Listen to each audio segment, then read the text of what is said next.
Inspiration. We all get that feeling. We're watching a movie about some guy that goes from rags to riches, or some underdog that wins. We're sitting at a momentous occasion, we're at a holiday or a funeral, or we're at a wedding, and we get that feeling. We're inspired, and we want to be great. We want to lose that weight, we want to get that A, we want to be that child, that spouse, that husband or wife that we know that we can be. And then we take a few steps, things are going great, and then something happens. We get wiped out and we're back where we started before. What is inspiration? What is it not? And how do we utilize it to be the best that we can be? The holiday coming up is the holiday called Shavuos. It's a relatively unknown holiday, which is weird because this is the holiday that commemorates the most cataclysmic day in the history of the world. The day that God revealed himself to an entire nation of people, 3 million men, women, and children, and handed them a book of laws, principles, and rules for eternity. But if you look at the events that led up to Mount Sinai, you see something very strange.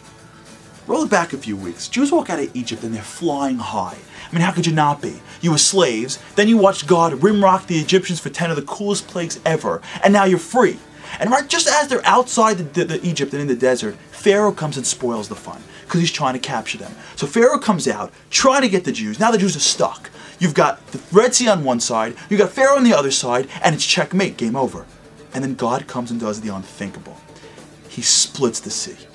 And the Jews walk through the sea, through the other side, and as the Egyptians follow, God returns the sea, the Egyptians are gone, and the Jews are saved forever and ever and ever, and the Jews go psycho. I mean, singing and dancing and hugging, pointing up to God. It was like winning the Super Bowl. They were going crazy. They were so inspired. It was amazing. If you were God's program director, what would you do next? Well, if I was God's program director, I would tell the Jews, listen, enjoy the moment, splitting the sea is really cool, take the night off, tomorrow morning, 9 a.m., Mount Sinai, let's give you the book, let's close the deal, let's make this real. Right? A, B, C, always be closing, you gotta close when the buyer's hot. What does God do? Nothing. A week? 2 weeks? 49 days before the Jews leave Egypt till they finally get to Mount Sinai. For 49 days? What are you doing for so long? They're just hanging out in the desert doing nothing? Why does God wait so long? Let me answer this question with a story. A few years ago, I went to visit a buddy of mine in New Jersey. I get there and I notice all the traffic and streetlights are out. It's a blackout. Don't know where I'm going. I pull my car to the side. I start to walk and see if I can find this house. But as I'm walking, I just get more lost. I can't find anything. It's pitch black. As I'm going, I hear a rumble. That sky's about to rain rumble. Next thing I know, crack, lightning, drizzle, downpour. Now I'm sitting in the guy's neighborhood, totally drenched. I don't know where I'm going. Then I realized it's going to crack and be light again. So if I can focus on where I'm going when it's light, maybe I can find my way. Rumble, crack, look, that looks familiar. I keep on walking. It's dark, it's raining, I just keep on chugging along knowing that it's going to crack and be lightning again. And it does. Crack, lightning, that looks familiar. Keep on walking. A few minutes later, find myself on my friend's block, totally reached his house, even in the blackout. The secret to inspiration is that inspiration isn't the time where we're supposed to be doing most of our growing.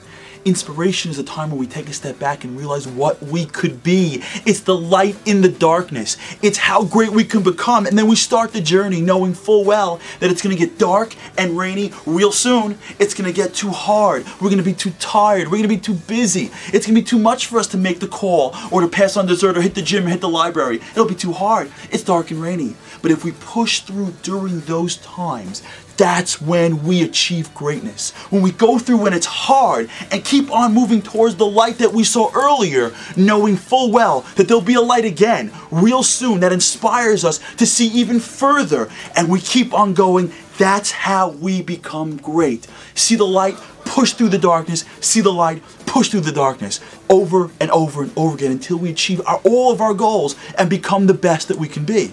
The reason why God waited to give the Jews the Torah, because God knows the whole inspirational thing. He knew that if he handed the Jews the Torah after he split the sea, of course they're going to accept it. They were rocking, they were on cloud 9. But they would have woken up a few weeks later and said, whoa, what's this whole Torah thing? I mean, we're in the moment. God says, no. If you're going to be the nation that gets this Torah, you got to understand the concept of inspiration. You got to know how to take that light and grow in the darkness. Hang out in the desert for 40 days, doing nothing. Take the inspiration and make it real. Grow in the desert, in the dark, in the rain. And when they do, they get to come up to Mount Sinai knowing to take the light in the darkness, to keep on moving. And then God can hand them the Torah and say, now you got it. Now grow with this for the rest of eternity. That's the lesson of Shavuos.